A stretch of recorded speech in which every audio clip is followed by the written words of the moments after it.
Good evening, good morning, good afternoon, good whatever it is, wherever you are, whoever you are. Welcome once again to Full Fat Spoiler Chat, the weekly show in which we look at some sort of nerdy entertainment and spoil the bejesus out of it while we're talking about whether it's good, whether it's bad, what's good or bad about it, themes, tones, things like that.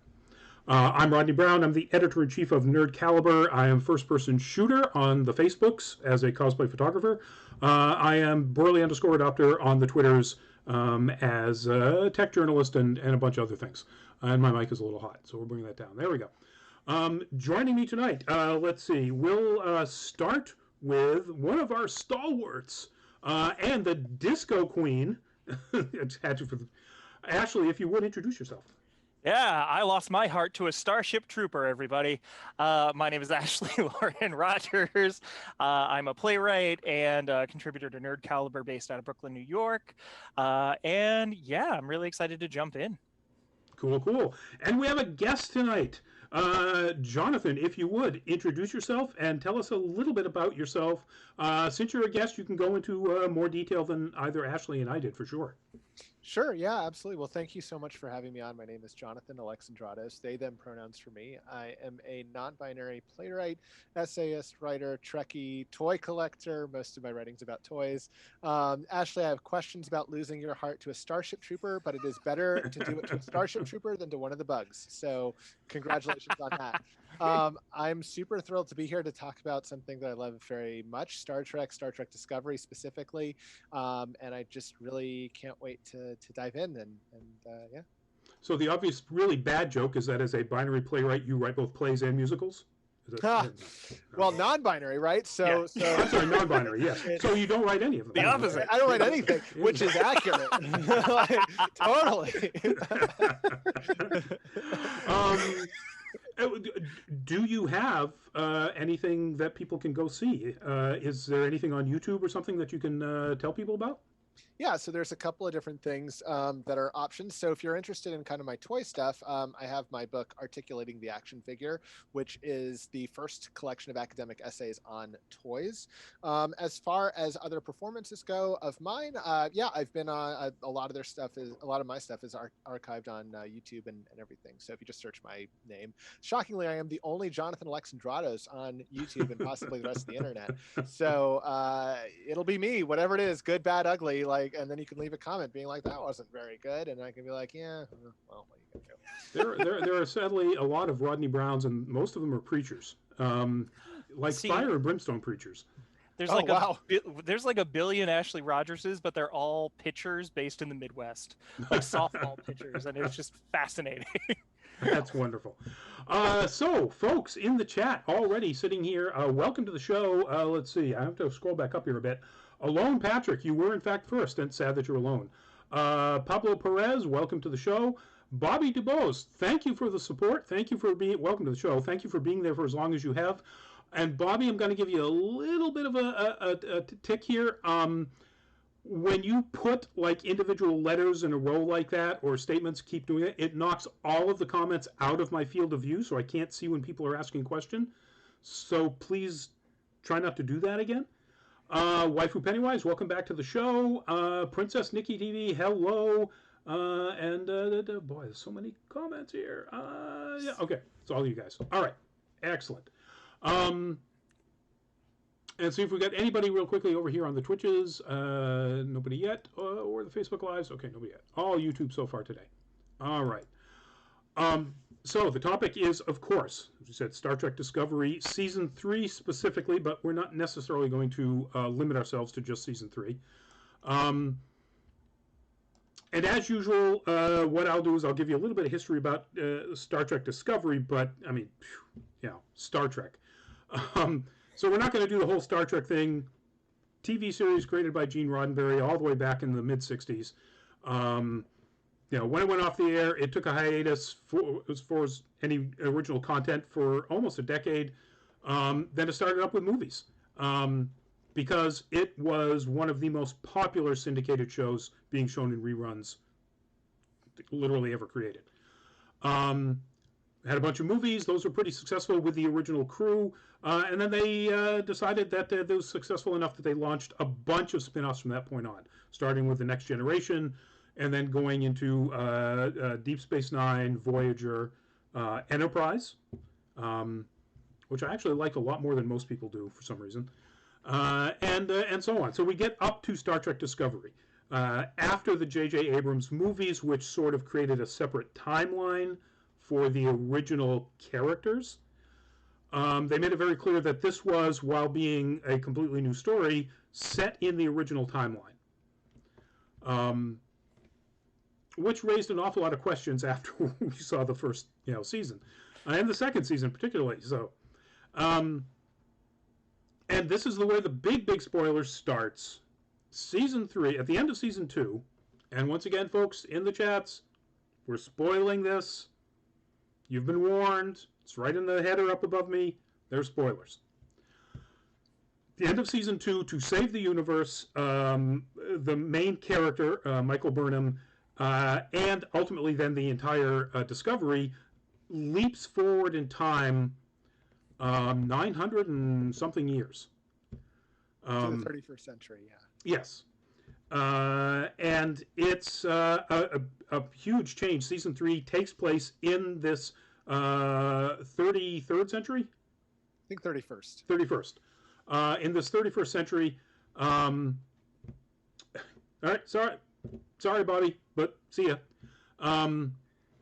So it takes place in the 31st century, and things are a lot different. The Federation, well, everything is different, and here's the big spoiler that sets up the whole narrative arc for the entire season.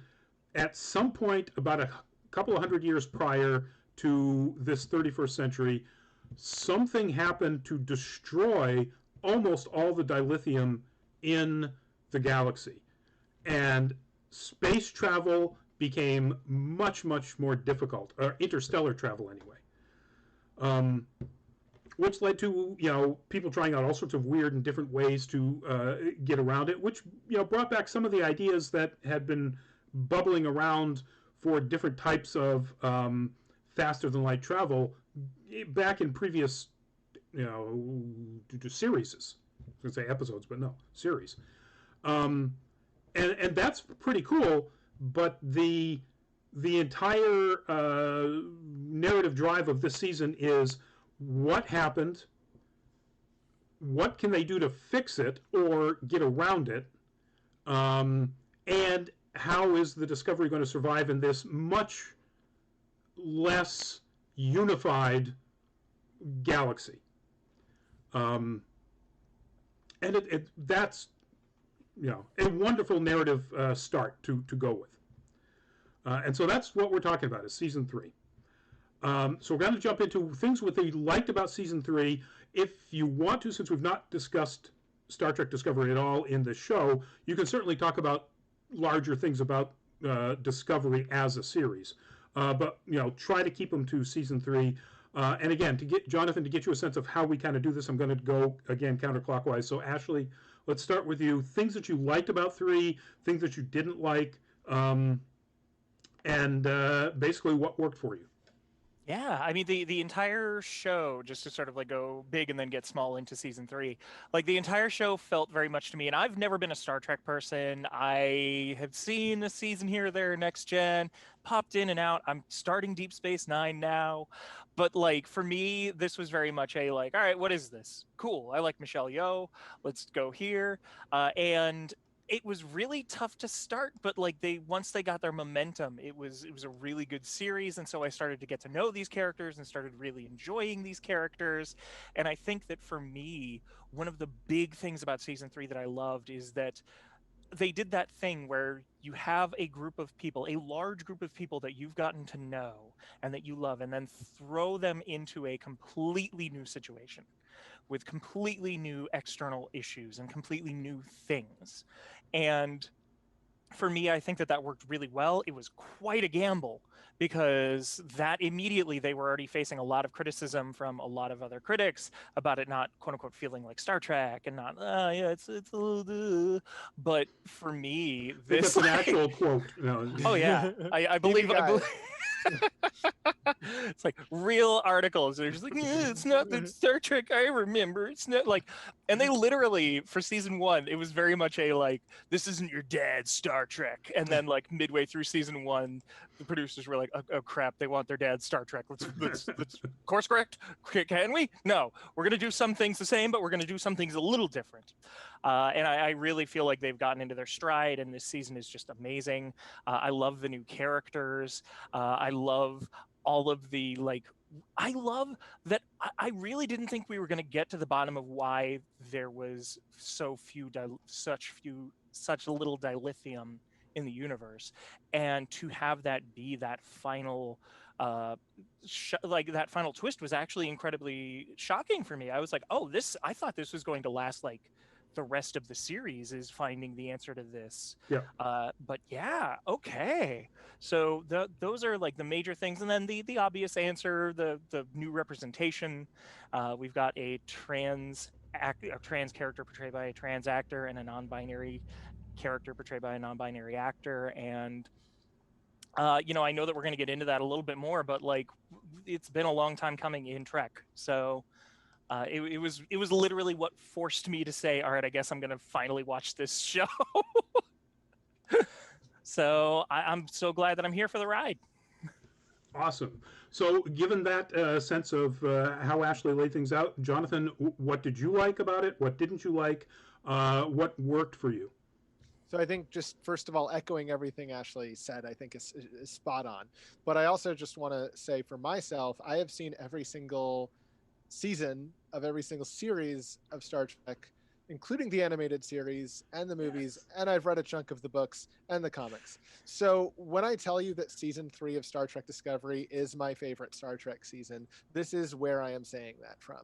And I am saying that for a number of reasons. Yes, obviously, seeing a non-binary character played by a non-binary actor is the Star Trek that I would have needed when I was 13, right? If I had had that, I know that my life would have been radically different because I modeled myself after this show. I idolized the people on this show for better and for worse. And I think that if I had that and I had that sort of permission, I know that I would have come into my own quicker. That being said, someone has that. Someone is 13 and someone is seeing that. And maybe someone also is 25 and is seeing that. Maybe someone is 66 and seeing that and is coming into their own. Doesn't matter what age you are. So I think that has a really strong power. The other thing is this season was for me a huge meditation on grief. I think grief was running through the entire season because when you talk about the absence of dilithium, it's not just that dilithium is gone; it's that dilithium exploded. So what that means is that think about your car, think about the bus that you take, right? Imagine if all of a sudden the gas tanks in every single car and every single bus on the planet exploded, and every single plane, everything. Some people would be fine because you weren't in a car, but most people would be dead. And this is the kind of season that we're coming into, where there's this massive grief in addition to the very personal grief of the people on the ship.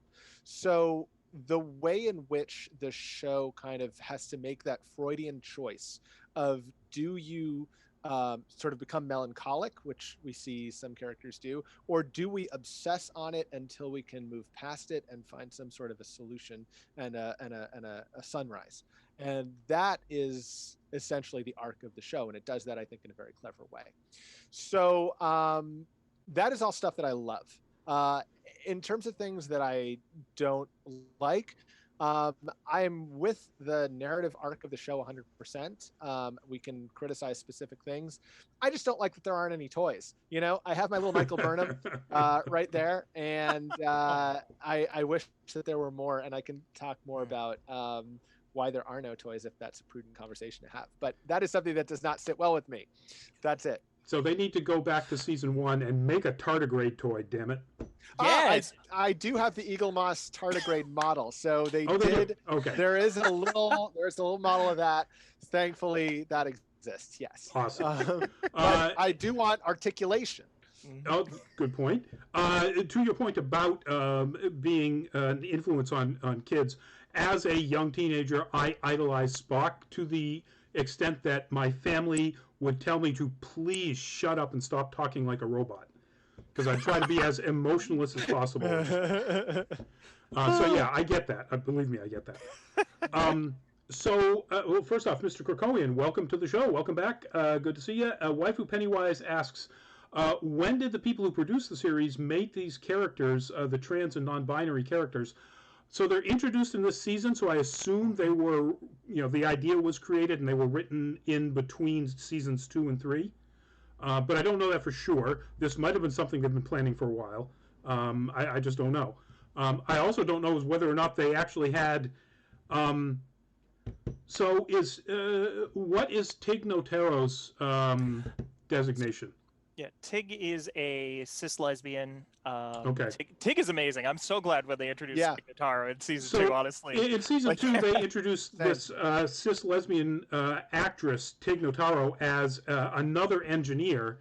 And one of the funniest interactions in the entire series between that character and Anthony Rapp's chief engineer.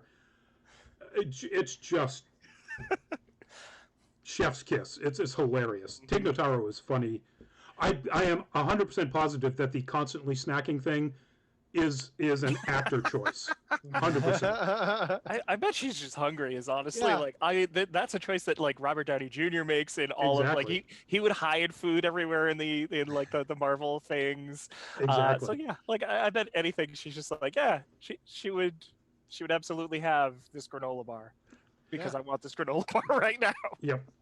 So of the things that I think that I like particularly about this season, is the increased reliance on an ensemble cast. So prior to this season, the first season was pretty darn close to is Michael Burnham or Saru, and then of course I can't think of his name, the captain of the Discovery. Lorca? Yeah, Lorca. And then, of course, Empress Georgiou. And that was it. You had essentially 4 characters who interacted with some Klingons and a love interest of Burnham's, who ultimately tied very closely into the Klingon storyline. And that was it. And in that case, or in that sense, it really didn't reflect the original Star Trek series, where the original Star Trek series, where it was definitely Kirk, Spock, McCoy, they made a point of making the secondary characters definitely secondary. And in the first season, the secondary characters were tertiary at best. Second season, they fixed that a little bit, but to do it, they brought in new characters that were there to literally to right the ship for just one season. So they introduced, Captain Christopher Pike. They brought Spock as a character on, a younger Spock. And as Ashley said, they had been facing a ton of criticism that this wasn't your father's, Star Trek, because of a reliance on violence, because it was on a streaming platform. They allowed the use of curse words, and so on. To pick up quickly on that Captain Pike introduction thing, because I mean Captain Pike, right, has been around since the original series, and he's the captain right before Kirk. So what that second season did, is a little bit of an FU to the critics. It's like, we're going to give you Pike. We're going to give you number 1, who was in the cage, right? Yep. We're going to give you Spock. We're going to have an episode promo that uses original series footage of the explosions, and we're going to bring that in, and it is all going to like really super tight. So I think like what you're saying is like absolutely true. It's this tie-in to the original series that's done in probably the most like concrete inarguable way imaginable. It's like, here they are. Yeah. What do you want? And that's true, but the problem with doing that from the standpoint of trying to recreate the original series feel is that they did create new characters and new secondary characters, but they were all new, and they were only there for one season. So in this season, we finally get to see a lot more action. The Doctor. Thank God. I always Hugh. Let's call him Hugh. Yeah. Colbert.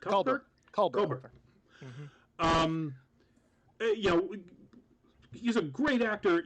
Just being there in the first season, or even most of the second season, be essentially the romantic foil for Anthony Rapp's chief engineer. That's great. It's a thing, but never in any Star Trek series has a Doctor not had a prominent role. And then, we finally get to see the bridge crew do things, impactful things, be real people, have different takes, feelings, emotions about what's going on around them, as opposed to literally just kind of background support characters for Michael Burnham. And that I really, really liked. I liked the continued expansion of inclusion. And boy, I think they really nailed it with both the actors and the characters for Adira and for Gray. These are the characters that are popping up on your screen if people are watching. Adira is the trans character in white, and Gray is the non-binary character with the blue hair. Other way around. Sorry? So Adira is non-binary and Gray is okay. Adira, when Adira is introduced, Adira is being addressed by pronouns, and then by certain pronouns, and then about 2 or 3 episodes in with Adira, they like very firmly but friendly assert actually they. Yeah. And so it's I know it was a thing, like I'll let Jonathan talk a lot more about that, but like I like experiencing that, it was like, oh, this is a really good way to sort of like show how to assert your pronouns without necessarily like having it be a whole thing on an episode, for lack of a better term. Yeah, and I like that. As I recall, Stamets, the chief engineer, kind of always called Adira they, right? Or would Adira corrected somebody, but I don't think it was Stamets. I was gonna say, like, I'm trying to remember, because I know Stamets was in the room. Yeah. Stamets made not like a bad face, but Stamets definitely made a face. Yeah. But yeah, because I forget the exact interaction and how that went completely how that went down. Yeah. But I do remember like Stamets noting it. Yeah, I remember it. I mean, it was the Stamets had used a different pronoun for Adira, and they said just very simply like they. And it kind of caught Stamets off guard at first, just sort of like, and then went back, and Adira said, I've never really identified with the other pronoun. And Stamets just kind of goes, sure. And that's it. Like, then we're off to the rest of the episode, which I thought was fantastic, because it's not like the coming out episode. It's like, no, this is like... and we had talked about this prior to the show, but it's kind of like what they did in Deep Space Nine when they first introduced the idea of the Trill as having had previous bodies that could be any gender, because the Trill is non-gendered and doesn't care. And the Klingons' reaction to seeing what they recall was a male Klingon friend now in what seems to be a female body is just kind of like, oh, my old friend. Just done. They move on.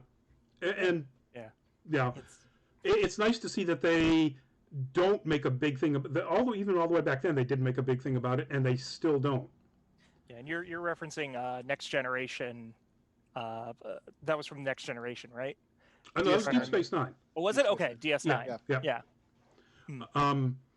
So anyway, one of the things I really like about it is the idea of the expansion of the characters. I really like the idea of the expansion of the inclusion. If there's a thing I didn't like about, the thing I don't like about the entire series is they're way better about science than certainly Abrams will ever be. but they do still have a few. It leads almost on the fantasy element. And now, granted, some of this is super science, and of course, the Guardian of Forever is pretty much so super science that you might as well call it fantasy. Who's from the original series? Yes. Although I love the fact that in this season, when the Guardian shows up, the Guardian has a physical form, a humanoid physical form to interact with people instead of just being a voice from a big, ring of rock. Yes. And it's hilarious too. It's a great bit. It was so funny because like there were a bunch of things that I had to keep kind of texting Jonathan and be like, wait, is this from something? Like, am I missing something? It's just like, yeah, no, it's from something. Oh, okay, cool. And I have to say that is another thing that I like about the series overall is that they really do call back to previous series a lot. Even in this case where it's 900 and something years in the future, so you would think there would be nothing that they could call back to, and yet there are entities that will be around forever. Which is to speak to the other entity that survives time in a way that definitely made me cry is once they get into the Federation, right, that big bubble that is now the Federation, sort of protected by this force field. There's all the other ships in there, and they float past one of them, the USS Nog. The USS Nog, right? The Nog Aaron from Eisenberg's character from Deep Space Nine, the Ferengi. Oh yes. Oh. Yeah. Oh my Who gosh. becomes the cadet, and then now they've named a ship after him. And that was done intentionally because Aaron Eisenberg unfortunately recently passed away, and I think they were looking for a way to kind of pay respects to him. But I think that's just such a beautiful way to do it by thinking that his character, the first Ferengi in Starfleet, is worthy of this type of glorification, because the reality is Nog does lots of things in Deep Space Nine that I think a Federation that's just trying to survive in the 31st century would want to replicate. Like Nog is like a scrappy survivor. That's what they are. And I think seeing that in a ship that was still standing then, my heart. And there were in that scene where they first discover the sort of hidden headquarters of the Federation. You've also got the nod to whatever the current iteration is of the Voyager, which was an amazing design. Whoever was the designer for the ships in this season, that guy gets an Emmy, or that gal, or that person, or they get an Emmy, 100%. The art direction in general, like I'm just so in love with it. Like the intros, like, and they change a little bit as both the seasons go on, as well as like each season there's like little hints of something a little bit different every time. It's just, all the art that's keeping it together is just amazing. Well, even last season where you had the Discovery's uniforms, and then the people coming from the Enterprise had a completely different set of uniforms, which really called back to the original series. And one would assume it's because they're from some sort of division or It's actually explained in the novels. The Constitution class ships have their own uniforms, and that's why. All right, that's pretty cool, because as far as we know, I think the only Constitution class ships we ever encounter are in either the original series, I'm sure the version in Next Generation is no longer a Constitution class, is it? No, it's a Galaxy class. Yeah. Okay. Yeah. So that would make a lot of sense. It's a good way of explaining the uniforms. And then at the end of this whole season, when they get their new uniforms that reflect the look of the new century, but also reflect the look of their original uniforms, and even to some extent the Galaxy class uniforms. That's really cool. Yeah. Production designer. One of the things, it's sort of an aside, but this was just so cool for me. David Cronenberg plays a character on this series. The director, David Cronenberg, is on the screen right now with Michelle Yeoh in that image, plays a character in this series. He's amazing. It's such an incredible sort of Easter egg for anybody who's a fan of weird movies and brilliant movies. And there was an interview with him recently about the fact that, and I was going to put this into our News Live, but I'll put it out here. He said he's definitely in season 4. Ooh. Yep, that his character will continue in season 4, but he talked about the art design and particularly the set decoration. And he said, I've never had a studio or a set in anything I've worked on that was as detailed and obviously lovingly crafted as the sets for Discovery. And I thought that was amazing, and you can tell. I'm not at all surprised, honestly. Like, and that's really cool. I actually didn't realize that was David Cronenberg. You didn't? Oh. No, like wow, I knew he was like, I was like, there's a reason this man is here. Like, both because like, yeah, like he's doing a great job with the part that he's got, but at the same time, I'm just like, this is just like a weird enough looking person that like, and it's just like, yeah, no, David Cronenberg makes sense. I love that David Cronenberg just wears what we would basically consider like a 21st century suit. Yep. Like it's almost like David Cronenberg showed up and they're like, hey, Mr. Cronenberg, we have your costume here. He's like, no, I'm just gonna do it like this. Which is why when he first shows up, I thought he was one of the hologram AIs. Yeah, I was waiting for that revelation, and it's like, oh no, you are human. Yeah. You're just I'm Michelle Yeoh. Okay.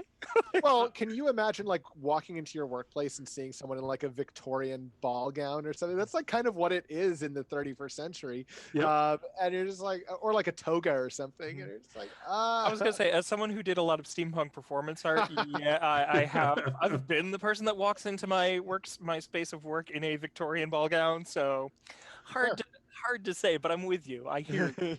And just to wrap up the whole Cronenberg love fest here, in the interview, the person said, it's like, how in the world did they get you to be in the show? And he said, well, you know, I've done other things, and I'm cheap, and I wasn't busy. Yeah. Good to know. Yes. Very often, that's just how it works. Is like, hey, I have that amount of time. Sure. Yep. And I love the fact that he enjoys it so much that you know, he wants to be back for season 4 and will be back for season 4. He gave us one of the most interesting pieces of information too in season 3, because he alludes to the appearance of the Romulan mining ship that breaks the Kelvin timeline off in the JJ movies. So the fact that he name checks that is pretty significant. What did he calls?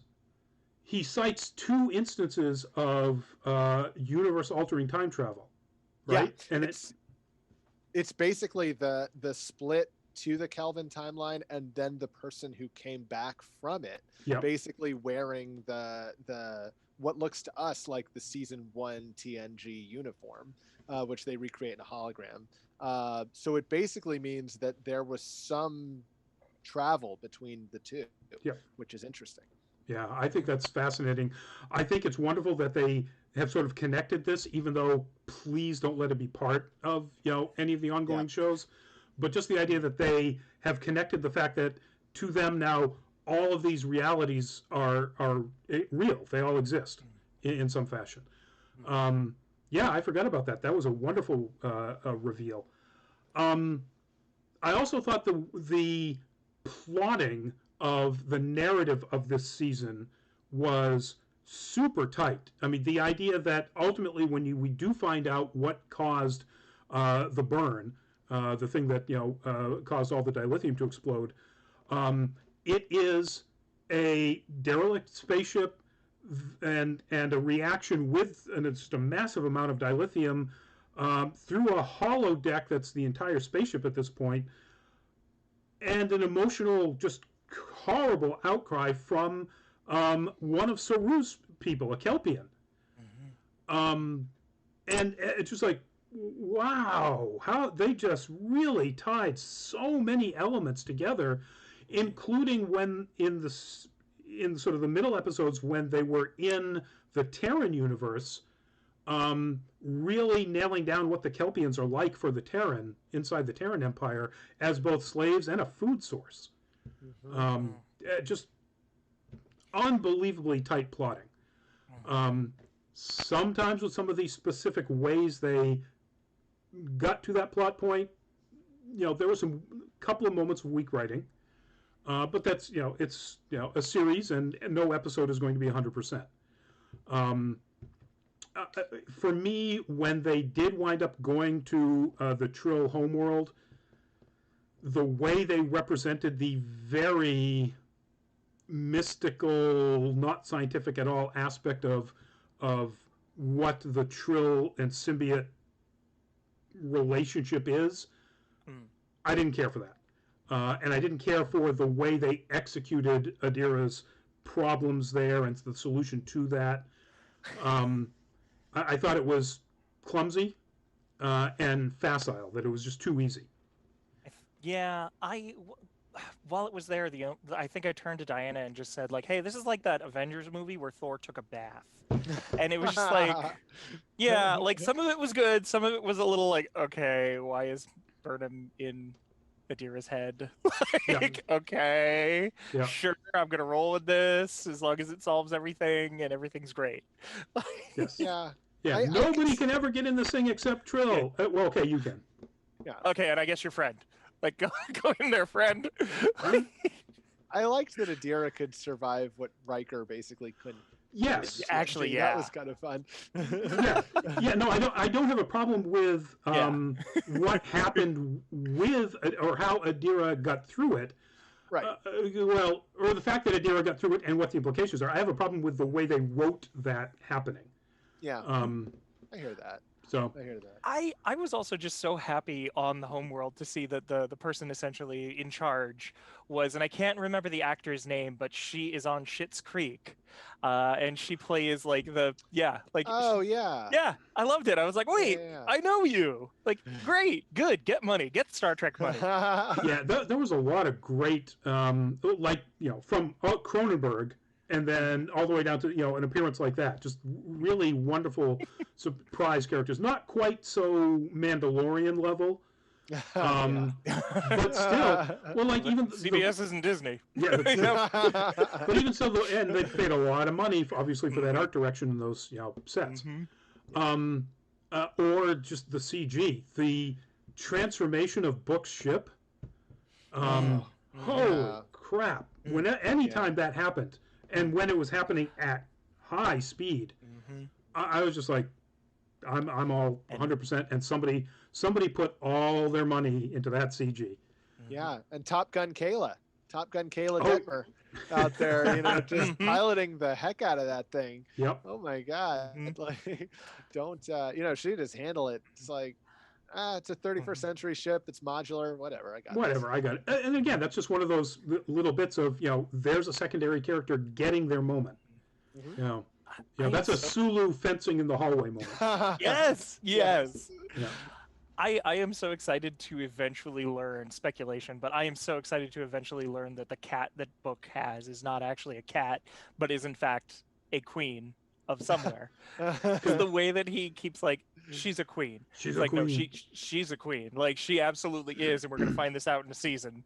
That she's like the ruler of this like cat planet. And I'm so here for once again, there is kind of precedent from the original series. Is there? Yeah, there was. I don't know that. Was the I can't remember the episode. There is a. Tell me there's a cat planet, and I'll watch the original series. Well, there's a woman who actually transforms into a cat. Right. There's tribbles. I mean, tribbles have to have some hierarchy. That's true. It could be tribble. I don't know. But like, not to pivot too quickly, but I'm just going to share, if it's okay, a quick theory on the best. Because you actually alluded to this, the ending moment where we learn that the explosion of all the lithium is sort of caused by this Kelpian who's essentially a child, played by Bill Irwin of all things. Really? Like, yes. Oh my God! Of course it was Bill Irwin. Yes. And what he has to do in order to get over that thing that's holding him back, that's keeping him inside that holodeck and keeping him away from the outside world, that to me is the thing that the best of all Star Trek has done as a plot point, and it is that you have to watch something in order to make that happen. Because if you think about TNG ending with all good things, what Captain Picard has to do essentially is watch the destruction of the Enterprise from the different timelines in order to move past it. If you think about in The Pale Moonlight, one of the great Deep Space Nine episodes, what Sisko has to do is watch himself lie to somebody in Yep. order to reckon with the fact that he is a liar. And now in Discovery, what this Kelpian has to do in order to overcome the thing that he did to cause the burn is essentially watch his mother die, the hardest thing that you can do. And Yeah. if he can do that, then he can make it through. And it is almost as if Star Trek, for almost its entire tenure, has been telling us that watching and listening to stories is transformative, it's emotional, and that is why we are here as a show, to help you through a thing the same way these characters are helped through a thing by watching, by reading, by listening. All right, Jonathan, you've just segued into theme and tone, so let's go Great. right into there. Now, if that is in fact, and I can't argue at all that is one of the major overarching themes of every Star Trek series, what about either Discovery itself or specifically season 3 do you see as the theme that they're presenting, and what sort of tonal changes from previous seasons do you think were made, and how important were they, and how successful were either of those two? And Jonathan, let's start with you because you're already into the groove here. Okay, yeah, sure. Well, definitely grief, as I sort of alluded to before, and sort of how one handles the process of grieving. I think is what the arc of the series is to me, tonally, or I should say the season tonally. And I do think that has come up in previous seasons, but family as well is, I think, a big part of that. But I think that maybe is more of a season 2 theme, and I think maybe for season 3 it's more, how do you get through trauma and grief and come out the other side of it. So I think what that did is it created a tone that at times felt a little darker, a little more melancholic, maybe a little bit more in that direction.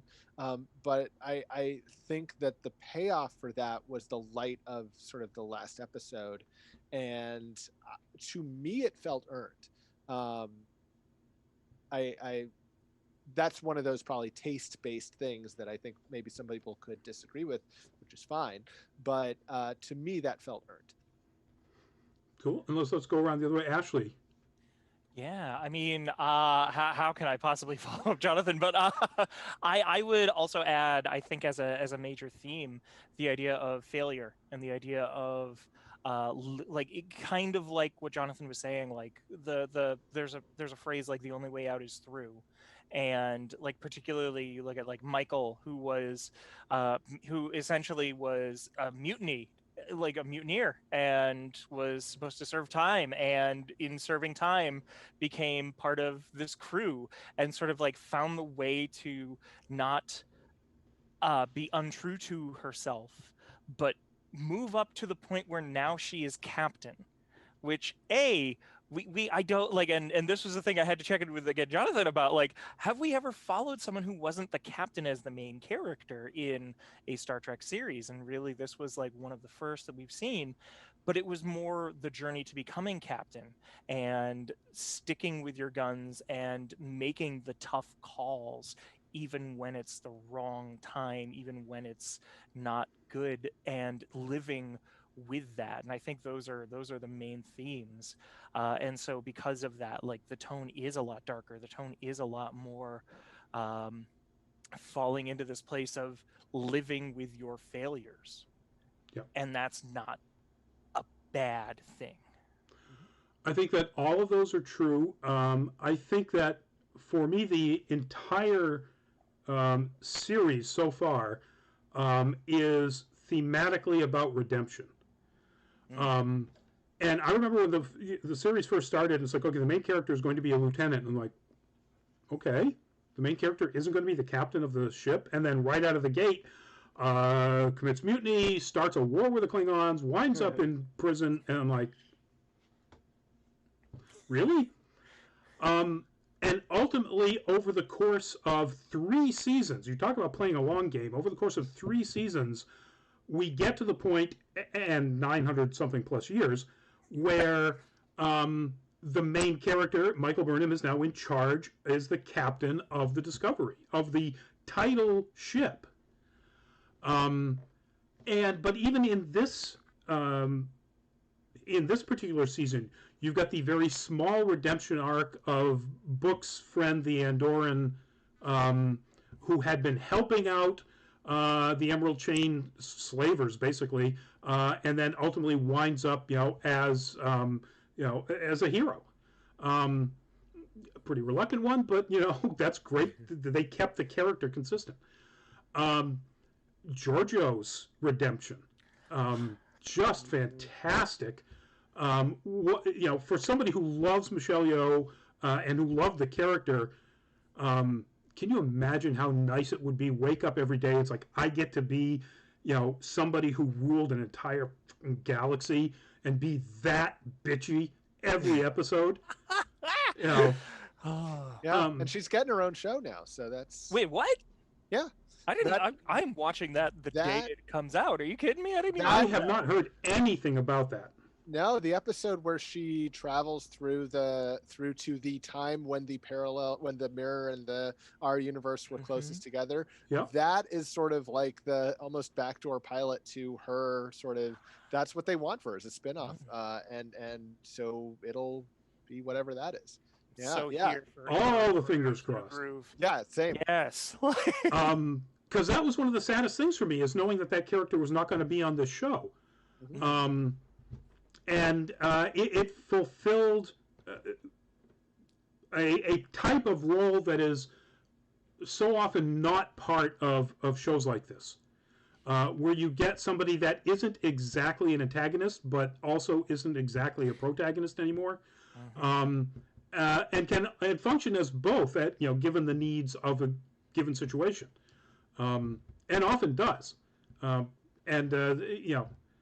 This is just a complete aside. That's actually a fairly common thing in anime, where you've got characters who are both, who function as both antagonists and protagonists, and shift back and forth pretty constantly. Some of them are really well done. Some of them are bakugo. But anyway. This is not a dump on My Hero Academia show. One day. But I think that ultimately that is the overarching thematic statement in everything in the last 3 seasons, is that redemption is not only possible, but it's necessary for you to move forward. And I think that's ties into all of the other ideas here. The idea of failure, of learning about your failure, embracing it, and moving past it. About frightening stories, about being able to face the truths, the frightening truths that sometimes have to be literally shoved in front of your face, and moving past it. And in some sense, that's way different than any of the previous Star Trek stories. They were about hope, but they rarely were about redemption. One of the few examples, maybe you could say, actually, the original Christopher Pike multiple episodes, which were based around the original pilot that didn't get picked up, was kind of about Pike's redemption, but even then, not the main characters. It was about them trying to, get redemption for this person. Yeah, and I think TNG dealt a little bit with redemption, even going so far as to having a 2-parter called Redemption. But but with Worf is what I mean. Like with Worf kind of having to redeem his honor after being part of the House of Moog, which was viewed as a traitor, and then having him sort of come back from that. Yes, but I think that they actually did a better job of that in Deep Space Nine. Yeah. I think they continued his redemption story and really ramped it up in Deep Space Nine. But good point. You're right. Yeah. And as a non-Trekkie, I really jumped into the wrong I think they did a better job in Discovery. No, that's what we're talking about. Pardon. Yeah. Well, but like think about like too. This is an interesting point because I think that it is no coincidence that season 3 of Discovery gave us Unification 3 when Unification 1 and 2 were TNG episodes, and basically showing that the thing that Ambassador Spock set out to do in TNG worked 600 years later, 700, and is sort of being kind of held up as this, and because the key thing with Unification is it was always a wordplay. Like the thing with Unification in TNG is that it's not unification between the Romulans and the Vulcans, although that's a part of it. It's unification between Spock and his dad there. And then when you get to Discovery, and unification between OG series and TNG. Yes. So, but yeah, yes. So yeah, and then when you get to Discovery, it's still this idea of the thing that needs to be unified, not reunified, but unified in the first place, is something totally outside of, I think, the races that we're talking about. Although that is important, it's stuff like, you know, Burnham and her past. It's things that are I think more specific. Yeah. And also talking about tying, I wanted to bring this point up when I was talking about tying in other stuff. The Romulan sword wielding religious cult from Picard. Yep. And Burnham's mom is part of it. You know, it's like, yes. And just, that's so good. What a wonderful bit. All right, so we're getting close to the hour here. So let's talk about predictions for where we think this is going to go into season 4.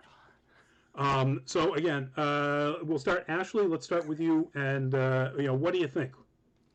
Man, I don't know. Like, I feel like the major thing is we're going to see all the challenges that Michael Burnham has being captain now. Like that's really like the biggest prediction I can make. Beyond that, I really hope that we do get more Saru. I know I heard somewhere, and this may just be a rumor, that yes, Saru will probably not be there for the first couple of episodes because he's going to be helping the new Kelpian acclimate to the real world again. But I really hope that this isn't the end for Saru, both because Andy Serkis's performance is amazing, but also because Saru... Doug Jones. I'm thinking of a different... That's a height difference. Yeah, wow. You're right. No, I'm so sorry. I'm just thinking of Saru. Yeah, so Saru, that guy who plays Saru, his performance is amazing as Saru. So I really hope that this isn't the end of Saru, but I'm just... Yeah. Those are the biggest predictions, and then the other one, shot in the dark. We finally see a Wookiee, and everything is unified, and all the time streams are collapsing. Yeah, I don't think Disney's going to let that happen. Probably not. It just occurred to me, we were talking about Doug Jones and his portrayal. Obviously, Bill Irwin played the other Kelpian. You have to have somebody who is literally a mime, a physical actor. Whenever Doug Jones walks down, and he invented that hand sweeping behind him like he's swimming, and obviously you would need somebody else who's that good. I had to look him up. I was like, Bill Irwin, isn't that the guy that played Carrie in Legion? And if you haven't seen Legion, and if you like Bill Loudermilk's or like Bill Irwin's work, I highly recommend Legion. You have to get through the first couple of episodes because it's such an amazing mind screw. It's a weird show. It's so weird so and so good. Weird. But anyway, yeah. So sorry, Ashley, I sort of cut into you there. So predictions, are we done? Yeah, I think that's it. We're going to see a Wookiee. We're going to see a Wookiee. Okay. A Wookiee or a hairy Romulan. I don't know. It could be. All right, Jonathan. Wookiees are hairy Romulans. That's what they're not telling you. No, well, so let's think about what we know. So the Federation is back, which is exciting, right? So we have to know. Partial. Yeah, right. Exactly.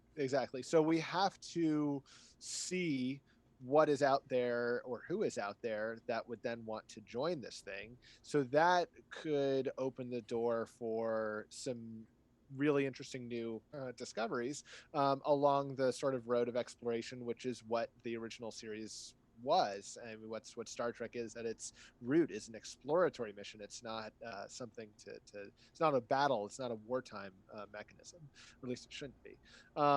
And so we will probably see Burnham do that.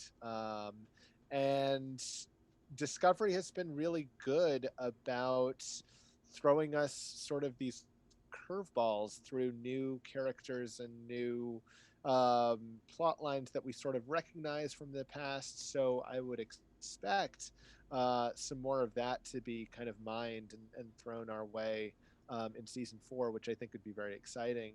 We're in territory right now that other Trek has not really touched. I mean, this far in the future. So it's not like you can see Dr. McCoy necessarily, but you could do something else. Who knows what, but something else. I look forward to those surprises. I look forward to the exploratory sort of tone of it, assuming that's there. And if they decide to go a different way, okay. And I think the idea of Saru building kind of his presence on Kaminar will be fascinating as well. So I think we'll just see those things kind of build and get built out. I mostly agree with that, particularly about the idea of them moving into something much more like the original series feel or mission statement, which was this is an exploratory show, and we're going to go explore. I don't think that they're going to get away from the one major story that runs through the entire season. I think they have to do that now. That's just expected. I mean, you can't be 100% episodic. You can't be like a Rick and Morty in an hour-long drama show like this. And so I'm not really sure where they're going to get that. You're right, the military aspect of it, which even did continued into this season to some extent, because the Emerald Chain was nothing if not a military foe. Yep. Emerald Chain is gone, or at least broken up. It's no longer anything that would present the kind of military problem for a now increasingly large federation. But it makes me wonder whether or not they're going to explore some things like what happened to the Andorans. They're obviously still around. We see a Klingon or a part Klingon in the not revenuers. What are they called? The renegades, not renegades. The guys that Osira brings on board to help take over the Discovery. So clearly there's, something about the Klingon Empire to be explored. There's something about, all other aspects of the world that was there at the timeline of the original series, which is when Discovery originally took place, or slightly prior to the original series, and now. So there's plenty of that they could discover. There are other things that could come in, like if we've seen the Guardian of Forever, I'm pretty sure we're going to see a Q. It's a good point. I was wondering about that. I mean, the thing they've established that still sticks in my mind is that one short trek where the Discovery is abandoned, and there's that one character who finds it and kind of interacts with what I think is probably the sphere data, honestly. And that is an image that I still have, and I'm like, are you landing there? Is it that the crew gets to go back home but without the Discovery? Is it I don't know. I mean, I don't know. Or is that a red herring? And maybe I'm just thinking about something I don't need to be thinking about. It certainly could be a red herring, and it would be a really good one. And the idea of an abandoned timeline. Who knows? Well, that's true. I mean, they could certainly, there's plenty of possibility there for them to explore a different timeline because, we now have that established. I mean, it can happen through the mycelium network jump. We learned from Stamets when he was sort of stuck in it, or mentally anyway, that he could see all kinds of timelines. So yeah, they could really go anywhere with this, but I think that they are going to, since they've established it, they're going to explore this 31st century. I think they're going to do it by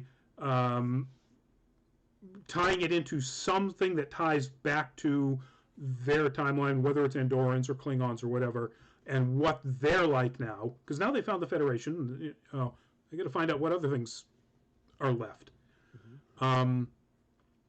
And I think they're going to continue with the story. I think if we assume that the redemption has been reached, now I'm wondering thematically where they're going to go with this. Because I don't think they can continue a redemption arc, because as far as we know, Burnham is pretty much redeemed. Burnham saved the universe and is now captain. I mean, on smaller levels, like she's got her and Stamets really, like that's a whole thing. Like there are small areas where absolutely there are still redemption spaces, but at the same time that's more interpersonal and not like big picture. They really did do the like 3 arc. How did this happen? And now we're like, whether they really do a hard shift on what the tone and what the theme and what that is, like, or if, because you're right, like I don't know where they would go as far as like redemption. Like she is a captain. Like, yes. Like, she did it. She redeemed herself. It feels like abandonment would be a theme that we're kind of talking about, because like the problem with Burnham and Stamets is that she made him abandon Hugh, and then the abandonment thing also stems a little bit to Saru and the child, the Kelpian child, who I think very much feels abandoned. And I wonder if there's more of that in the works. Because it definitely seems like, as much as it's like, yeah, like very much along those lines, it seems like a lot of what they started to piece together is the universe feels like Starfleet abandoned them, even though it wasn't necessarily their fault. Yeah. Like that idea of like Starfleet just stopped existing, and now some people think it's great and they're going to come save everybody, but those people are just optimistic losers. That could happen, and it certainly would be valid. It would be difficult to do that in a way that was personally impactful on any of, particularly Burnham, unless the abandonment was something that happened in their original time, and then somebody would have to be around from that original time to hold that resentment. Because you could say, between the time of the Discovery, the beginning of season 1, and the end of which happened later, Voyager happened the latest, but let's say Deep Space Nine, because Voyager was off in another part of the galaxy. And what happened to the Klingon Empire and so on, there's an awful lot of stuff in there that Burnham had nothing to do with. And then whatever happened after that, like the integration of the Romulans and the Vulcans, nobody really in Burnham's time specifically, or on the Discovery or any of the ships, had anything to do with that. So to be able to have it as sort of an abandonment that has an impact on the crew itself, it would have to have been something that they did back then. Now, I think they could do something like that. I think that they could do something with a character that was cryoed somehow, or locked in a transporter matrix, like they did with Scotty at one point in Next Generation. They could do that, and that would be pretty interesting. Bring forward some of the people who were involved in the Klingon War and have a real beef with Burnham. But honestly, I think I don't know where they're going to go thematically, but I think they have to come up with something, and what they decide is going to determine what the overarching story is for season 4. And I'm really looking forward to it. Me too. Yeah. Maybe David Cronenberg will turn out to be a former Philadelphia hitman who's living out in the no, that's his that's one of his movies, so that wouldn't work. He creates a series of people that are just body horror. Yeah. It's just like, ah! I say he creates, people who come out of, view screens, but they kind of have that. So, Yeah, I mean, Yeah. Burnham actually kind of did that coming out of the database. So, that's true. that was sort of Cronenbergian, wasn't it? Yeah. Very much. She coughs Yeah. part of it up. Yeah. Oh I yeah. wonder if they were influenced by Cronenberg when they came up with that idea. Mhm. Maybe Anyway, it was part of his contract. exactly. We must have one body horror element. Uh, I mean, come on, the first season, the transformation, Yeah. that was Cronenberg body horror if there ever was one. Oh, yeah. Ugh. That and the skins of the people that you don't know why, but they're all flayed out in that ship that they find the tardigrade in. Yep. Yeah. Yep. yeah. Yeah. Yeah, I guess now I can see why they got Cronenberg on board, because they obviously were big fans. Anyway, that is it, folks. That's our show for tonight. Thank you all for joining us. Thank you for being in the chat for the questions. Thank you, Jonathan, for being a fantastic guest. Oh, my pleasure. Thank you for having me. And tune in Tuesday night, folks, if you want Nerd Week Live, where we talk about nerd news from the past week. And already we're dumping news elements into the hopper, waiting to create the docket for next Tuesday's show. Next week, we are talking about something. I have to look it up. I can't remember. Yeah, you are. Yeah, we are. I I will admit, while you're looking it up, next week I will not be joining. Unfortunately, I'm in a reading. I'm very excited about it. I get Congrats. to play a homophobic teenage girl who has a horse. Nailed it. Honestly, it. it's the part I was born to play, baby. Oh, next week we're finally getting around to dissecting Mulan. There you go. So if you've seen Mulan and you want to join in the chat as we talk about how wonderful it was, or maybe not, I'm going to lean towards the latter, then please join us next Thursday, 8 o'clock Eastern Time, same place as here. So once again, thank you all for joining. Ashley, if you say goodbye. Bye, everybody. Thank you so much. Live long, prosper, and all that other stuff. that they say Exactly. On the Like- show. Avoid the super glue, and anyway. Yeah. Jonathan, plug something if you got it, and say goodbye.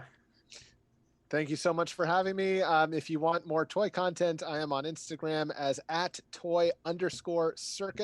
I am one photograph away from making a toy version of all of Jurassic Park. That is exactly as exciting as it sounds, which is very. So come follow me on there, and just thank you for having me. This has been fantastic. That is awesome. I know what I'm doing right after the show. And of course, for me, Rodney Brown, thank you very much. We will see you sometime next week for one of the other shows. And meanwhile, as we always say, please stay safe, wear the mask, wash the hands, keep the social distance. Stay, if you can, stay away from people, stay inside. 4,000 deaths a day now. So it ain't going to get better for months and months. So please be